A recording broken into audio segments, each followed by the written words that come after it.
Para remaja yang baru saja lulus SMA ini ramai-ramai diantar orang tua mereka untuk ikut seleksi masuk Universitas Polisi. Terlihat para orang tua sangat bangga dengan keberhasilan para anak mereka yang lulus untuk ikut akademi. Sebelum akan dikarantina, mereka diberikan kesempatan memberikan penghormatan terakhir kepada keluarga. Dan ritual pertama yang dilakukan adalah memotong rambut dengan model cepak. Kiki sempat mau request, namun abang pangkas rambutnya cuek aja. Belum apa-apa, Kiki sudah mendapat ejekan dari calon teman satu angkatan.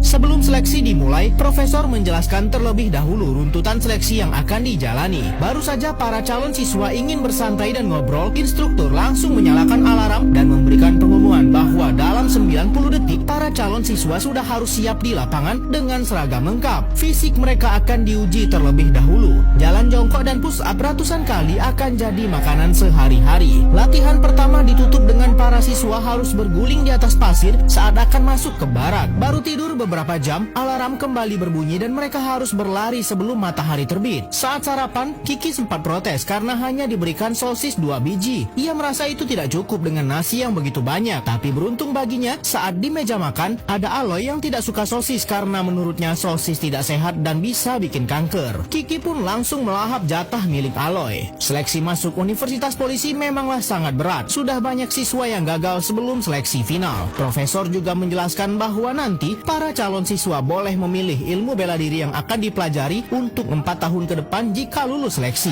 Akhirnya sampailah para calon siswa di seleksi terakhir. Instruktur menjelaskan bahwa dalam 1 jam mereka harus bisa berlari naik ke atas bukit dan turun kembali. Jika lewat, mereka gugur. Sambil berteriak, mereka mulai lari menyusuri bukit. Namun Aloy mendapat masalah. Ia tersandung sampai membuat kakinya cedera. Calon siswa lain tidak ada yang mau membantu. Lalu saat Kiki lewat di dekatnya, Aloy memaksa Kiki untuk membantunya sebab Kiki sudah memakan sosisnya saat sarapan. Aloy juga berjanji akan mentraktir Kiki daging steak premium. Ternyata Kiki setuju dan menggendong Aloy selama menyusuri bukit. Walaupun mereka sudah lewat dari 1 jam, Kiki dan Aloy tetap menghadap instruktur dengan jantan. Mereka sudah sempat pasrah akan gugur, namun ternyata instruktur membuat keputusan lain. Ia malah menghukum calon siswa yang lain karena tidak ada yang mau membantu Aloy padahal banyak yang melihatnya cedera. Alhasil semua siswa harus mengulang lari di bukit dan mereka berdua menjadi calon siswa yang lulus pertama kali masuk Universitas Polisi. Setelah ngobrol cukup panjang di ruang kesehatan, Aloy dan Kiki merasa cocok. Mereka pun memutuskan untuk berteman walaupun awalnya sempat merasa jengkel satu sama lain. Sampai hari pembacaan sumpah anggota universitas, mereka pun terus bersebelahan.